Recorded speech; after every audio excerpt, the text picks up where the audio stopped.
Two women this morning, yeah. Did they say that they were going to vote for you? I didn't ask them that, and I think that my sense was, I think I met 10 people this morning. All 10 of them said they hadn't decided who they were going to vote for yet, which is, I think, the beauty of a state like this. You have a trained voter base that knows to be skeptical of what they're fed, especially early in a race. Most of them, one of the things that was remarkable about that today, gave me a lot of hope, is that they recognize that their mailboxes are full. And I said, do you know who's sending you that mail? And they said, the super PACs. So that made me happy, because it says there's a voter base here that's educated on how they're force-fed by a bunch of people who are really here to distort the political process. That's what the super PAC game is about.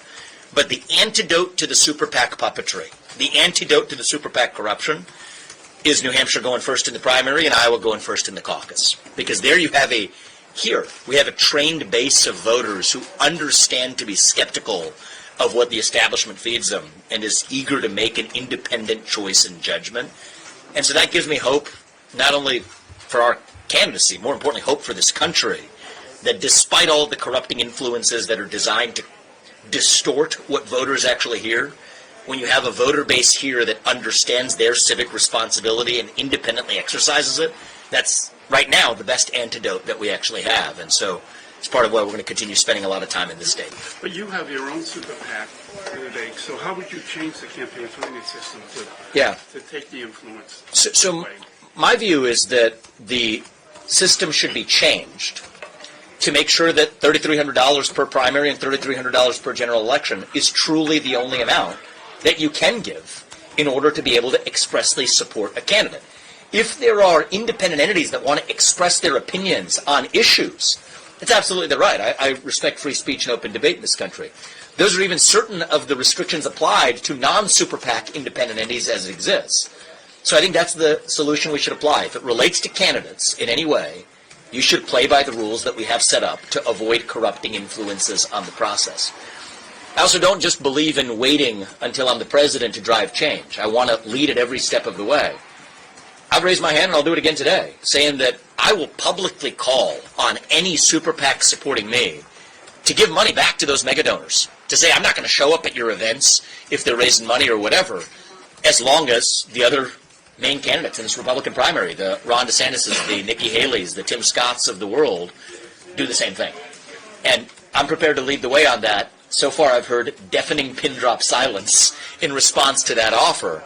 But I do think it's going to take real leaders to drive change, and this will be a priority for me when I get to the White House. And I think there will be strong bipartisan support for policies like ending the ability of government bureaucrats or congressmen to trade individual stocks, policies like letting people who have worked in the government lobby that same government, people who have overseen a particular industry being able to then go over and represent that industry, people who have done deals with specific companies, be able to leave their time in public service to go join the boards of those companies. The super PAC game in the electoral process, just put an end to it. It's not a red question or a blue question, a black question or a white question. This is about restoring the integrity of our republic. And I think it's become increasingly clear to me, now we're, about 3 months out from the primary here, that I am the anti-establishment outsider in this race. And the existing, if that weren't clear enough already from my saying it, the existing Republican establishment has made that plenty clear to me. But I do think that that's going to be why we double down on these early states and not double down on a bunch of paid advertisements that try to compete with the mega donors that are funding the super PACs, but to do it in a bottom-up, grassroots-driven way. The volunteers who are out in that hallway today, there's going to be people like them across the state that hopefully are going to be what lift this up. And that's what we're riding. I mean, I know you say that some of your support isn't captured in polling. You mentioned a Reagan-esque landslide in the other room. We seem to be a long ways from that based on available data, where you stand. You were on a journey. You've been in New Hampshire before. You understand how this works. I think New Hampshire and Iowa are going to break late. And one of the things that we're seeing is a disproportionate number of people who come to our events in both of these early states have not participated. This is especially true in Iowa, but to a lesser extent it's also true here, have not participated in Republican primary, Republican caucuses before. They're independent people, a lot of them young people. We're reaching young people at a scale that I think that, the Republican candidate has in presidential electoral history. And so that doesn't show up in the people who are calling on their landlines, because people don't have landlines, and even people who take the kinds of traditional Republican voter roll surveys. And so my pulse from being here on the ground is that we're well ahead of where the numbers actually suggest even right now for the race.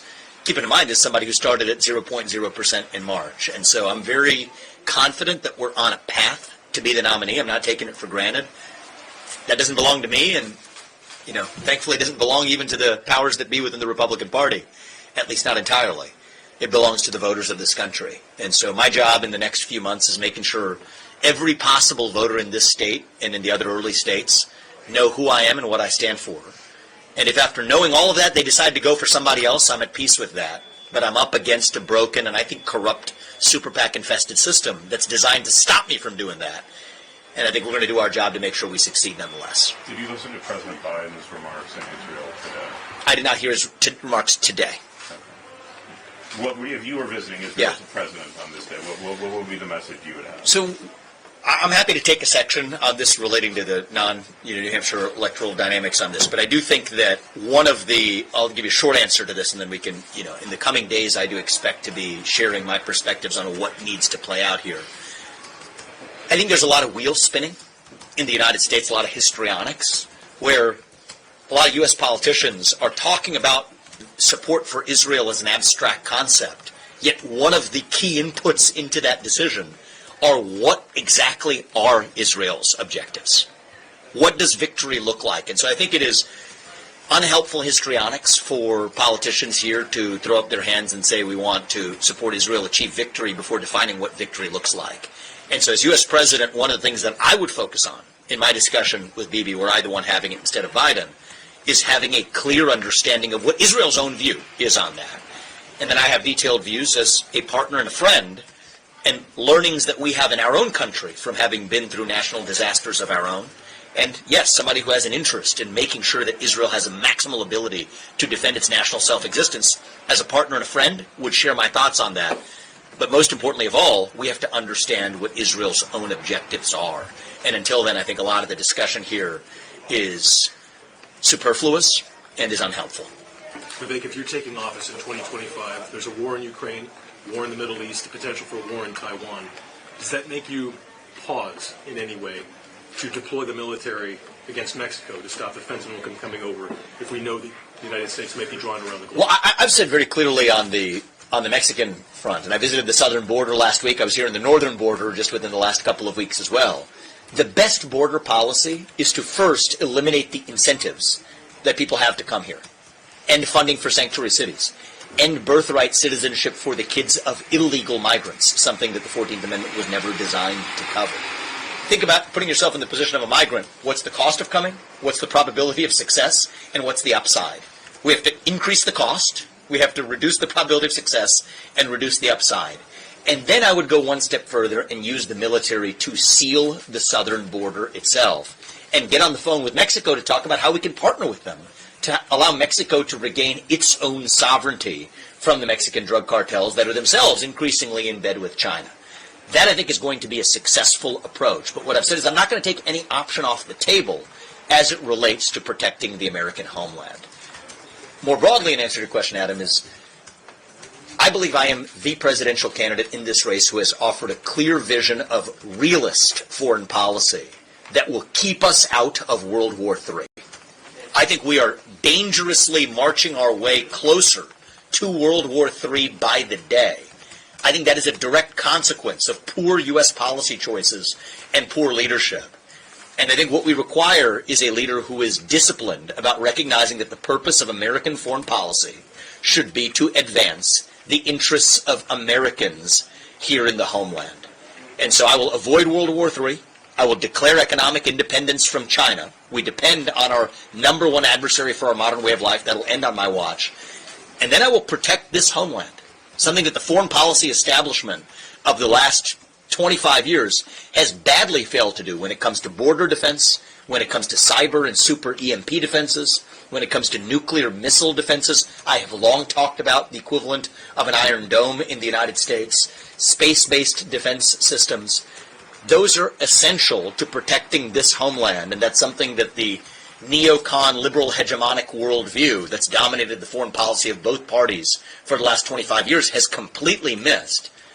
That'll take an outsider, and I think an outsider from a different generation. That's why I'm in this race, and I think that's why we're going to be successful. Like you keep saying that you are one of the two America First candidates in this race. You and the former president. You say you're America First 2.0 and that you can go further than Donald Trump. But I guess the question always comes back to why should Trump supporters look at you when they have the original in the race? What do you bring that he doesn't have? I'm young. I'm a different generation. I have fresh legs. And I do think you get to be an outsider once. Trump was that outsider in 2015. I'm the outsider this time around. And I think we are reaching the next generation of Americans, Paul, more than any other Republican candidate has in modern history, maybe ever. And if we're going to reunite this country and take our America First agenda to the next level, we have to bring that next generation along. I mean, look down that hallway, the kinds of people who are backing this campaign. It's not a traditional Republican audience. 40% of our donors are first-time ever donors to the GOP. Many of them, if not most of them, are young. So I think that crisis of national pride, I do think that's an intangible that's upstream of our economic challenges and our foreign policy challenges. And I don't think we're going to fix that just by chanting slogans. I think it's going to take a leader of a different generation to reach the next generation. And so I will respect, and I already have, and I will continue to, respect Donald Trump and his legacy more than any other candidate is and more than any other president will. I'll do that as the next president because it's the right thing to do. But I will lead this country forward and reunite this country, especially the next generation, to revive the national pride and the national identity that they're missing. And I don't think there's anybody in our America First base, after getting to know me, that would contest that I'm best positioned to do that. It seems like the sparring between you and Nikki Haley is only ramping up in the last week or so. Is that constructive? Is it productive in a Republican Party that seems to be extremely divided right now? So I do think there are deep policy divisions in the Republican Party, and it is important that we smoke those out. I am very concerned, as an American, that someone like Nikki Haley will lead us to World War III in a time frame where we are already marching slowly towards World War III. I don't think that's good for America. I don't think that's good for our citizenry. I think we need to focus on how we advance American interests while keeping us out of broader conflict in regions ranging from Russia to the Middle East. I have a clear vision of how to do it. She has a very different point of view. And I also think that it is bad for building trust in our system when you have politicians who have consistently profited from their time in public service. It's bad regardless of the political party. I've been very critical of Biden. I think it's wrong that the Biden family, I believe, sold off our foreign policy to make their family rich. But I don't think it's good when any Republican does the same thing. Going from being in debt, leaving the UN in a short time, to making millions upon millions of dollars, including through starting a family and military contracting business whose clients are undisclosed, to serving on the board of Boeing, to a consistent pattern of even collecting corporate stock options while in a presidential campaign. It's unbecoming of whoever it is, Democrat or Republican, serving in that office. And I think these things do go together. So it's going to take an independent outsider, independent of those influences, to keep us out of World War III. That's what I'm committed to doing in my foreign policy. And yes, that is a different vision. And I do think a debate around that is productive. I don't think that some of the approaches she's taken to, using personal slander as a way to do it. I mean, it's the first time I've heard. I guess I can understand why she might feel, as she's in the debate stage, a little dumber every time she hears me speak. I can understand why she feels that way. I'll use smaller words next time to make it easier for her. But I don't think that that's the kind of policy debate we need. I think we need policy debate on the merits and on the qualifications in substance, and that's what I'm bringing to the table. Talking about the debates, will we see you at the next debate? I'm considering my options. Yeah, I mean, I've qualified. I'm one of, I think, they said, 3 or 4 candidates who have qualified, so we're qualified. My view is what best advances substantive debate for the future of the Republican Party and the future of our country, and so we're weighing what best accomplishes that. I think it's not going to be a controversial thing for me to say that the second debate that was hosted in the Reagan Library did not serve the voting public in this country, and it didn't serve advancing substantive debate. And so I'm going to be looking at what best does, and we'll evaluate whether participating in that third debate really is something that moves the ball. Do you think Biden should be more forceful in pointing out to Americans that Americans were taken hostage in Israel? I think it's important that every American be aware that Americans have been taken hostage in Israel. My view of the America First movement is no American left behind. It has to be a top priority for the United States of America to make sure that those Americans are quickly removed from harm's way.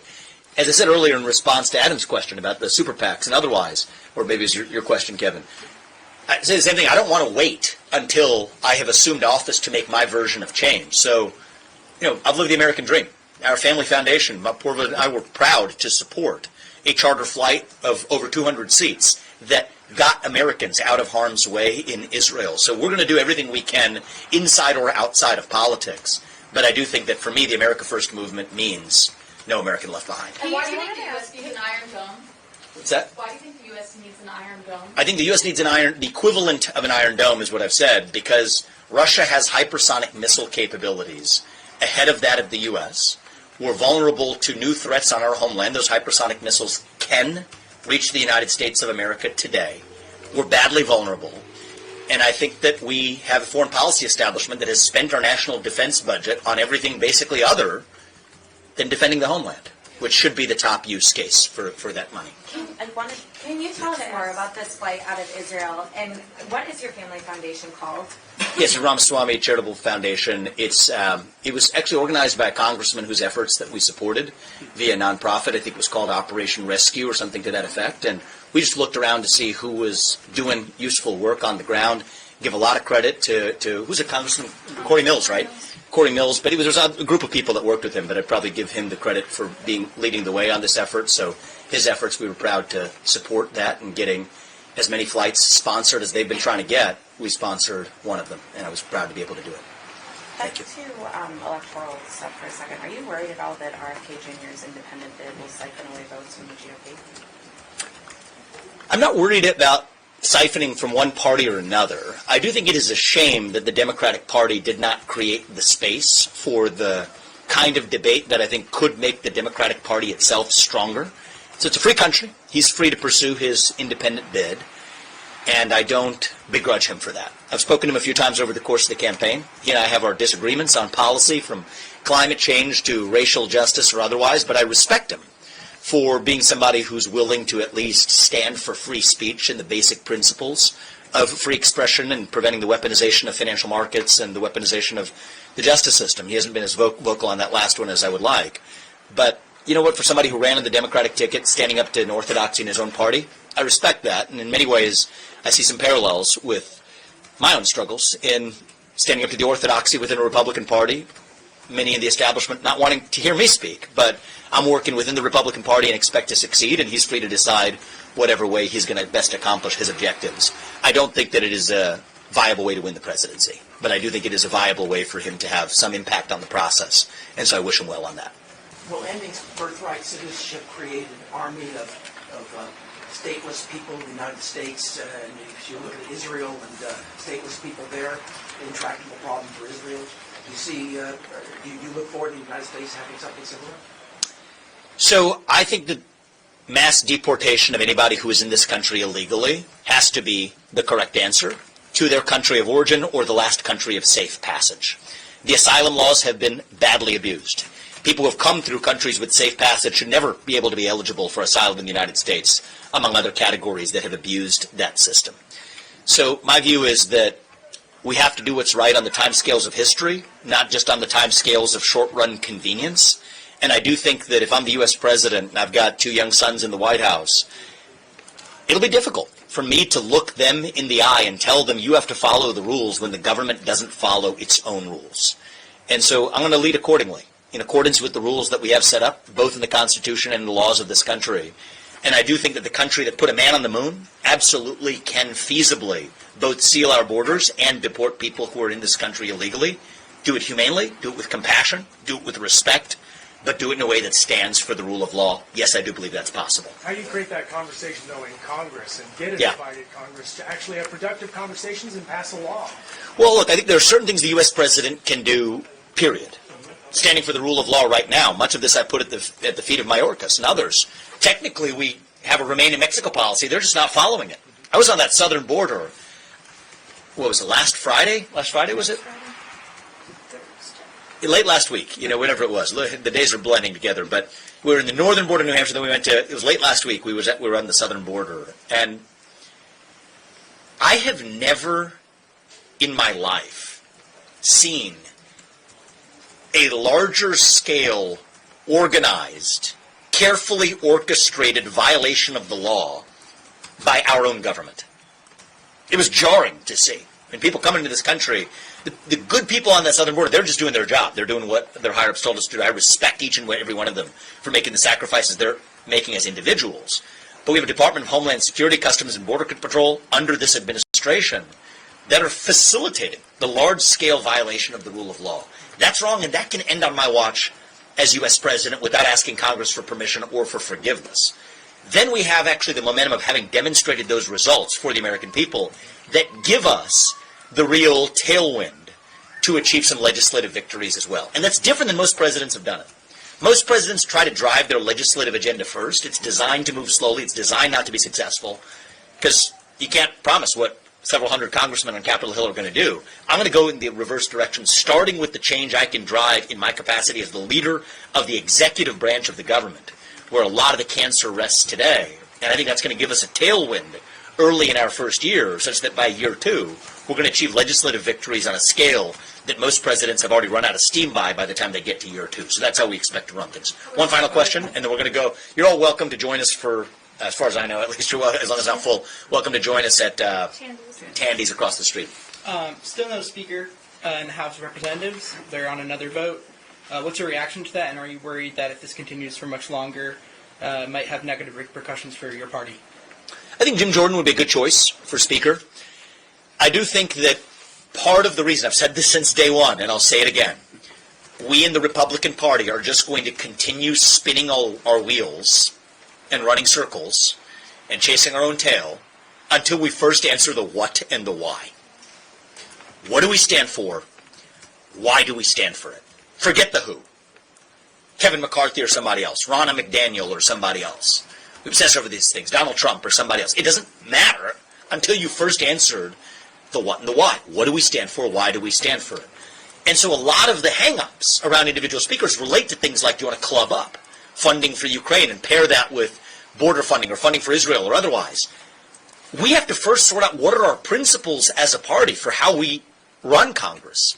What are our policy commitments? Do we believe in America First conservatism, or are we still tethered to an old neoconservative dogma for our role in the world? These are rules of the road that I have a clear view on. I've been vocal on. I think that I've been elevating that to the fore of the Republican primary debates. But I think our failure to come down with conviction on those questions of substance show up in the symptom of personality-driven disputes. And I think the question of who is the nanny of a couple hundred congressmen on a given day, that's not the most important question. The most important question is what's the value set we stand for, and then the question of who would become that much clearer. And I think the Republican Party has consistently gone backwards on this, gone in reverse order. I'm trying to go in the right order. What and why? Answer that first. The question of who then becomes automatically obvious, whether it's Speaker of the House, Leader of the RNC, or President of the United States. And I'm running for one of those roles and think we're going to be successful precisely because we are going in that right order. Thanks a lot. We'll see you guys across the street at Tandy's. Thank you. Thank you. Thank you. Appreciate it, guys.